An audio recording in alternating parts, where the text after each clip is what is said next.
Okay, what's going on, guys? We're doing Buccaneer's Den Heroic Challenge. We have our hero level 4, 3 points into Sam Warriors, 1 into Toughness, 2 into Swordsmanship. For the Archer, or for the upgrades, we have 4 points into Archery, 3 points into Mage, 2 points into everything else. Starting off here, we're going to go 3 Buccaneers at the bottom from that scum camp, the mercenary camp, an Archer Tower at the roundabout, and a Barrack Tower on the right-hand side. Over in the center, we're going to go a Artillery like we did the first time, and then we're going to go an Archer Tower and a Mage Tower. Just have our hero chilling at the front, right at the gangplank there. He's going to be doing most of the stalling, and then the Buccaneers are going to be the heroes of this round. They're going to hold down the fort over on the right-hand side, along with the barracks.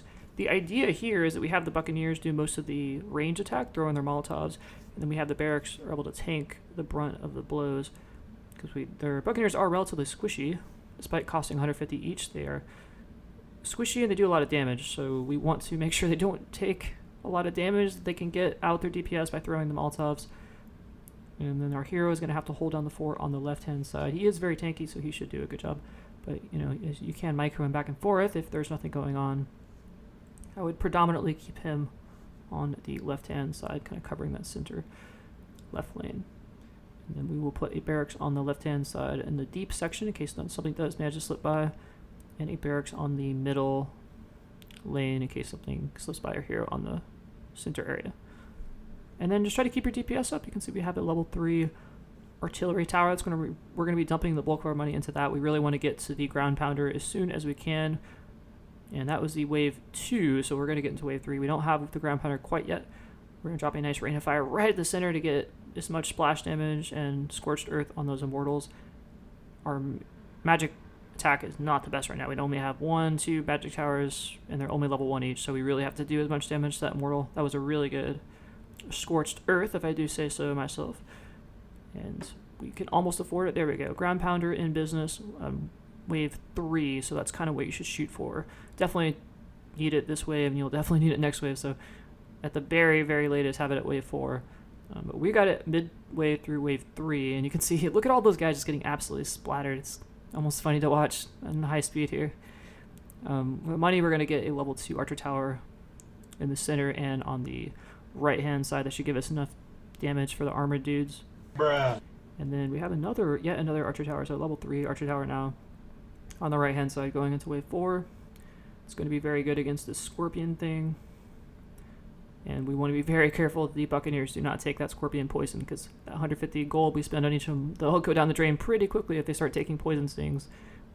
We can have our level 1 barracks take that all day long, but never with the Buccaneers, because we want them to be throwing the mollies. Now, our hero, again, just the center, this left-hand side and the center wave, because it's so close together, he can easily move back and forth. It is not a bad idea to let him go ahead and just attack the mummy summoner dude. I forget what they're called, summoner something. But he can get right on top of them and just go ahead and melee those guys, because we really don't want them to summon too many mummies. Otherwise, it's going to overwhelm our defenses. Now, wave 5, we have the giants. We were introduced to them last game, but we only had a couple of them. Here we get a couple more.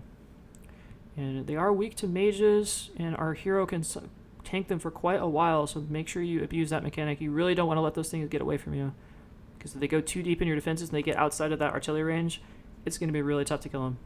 So with that in mind, we built another Archer Tower in the middle there. We should have 2 level 3 Archer Towers and 2 level 3 Mage Towers at this point.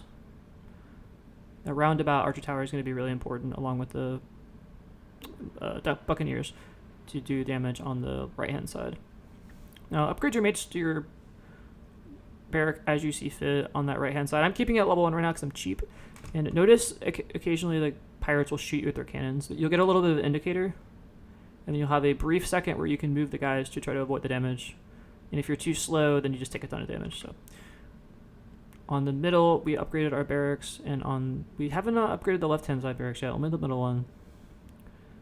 I would have, we have a fully upgraded ground pounder. The Scorched Earth ability, I would highly recommend. That's a really good investment. The other one, the drill, is an insta-kill ability, but it's really expensive, and since it's not like guaranteed to happen, it's just not as near as consistent. But definitely go for the Scorched Earth, and you can see we're finishing up these skeleton dudes. They're getting absolutely slaughtered, and that should be the game. So thank you so much for watching. I will see you guys later.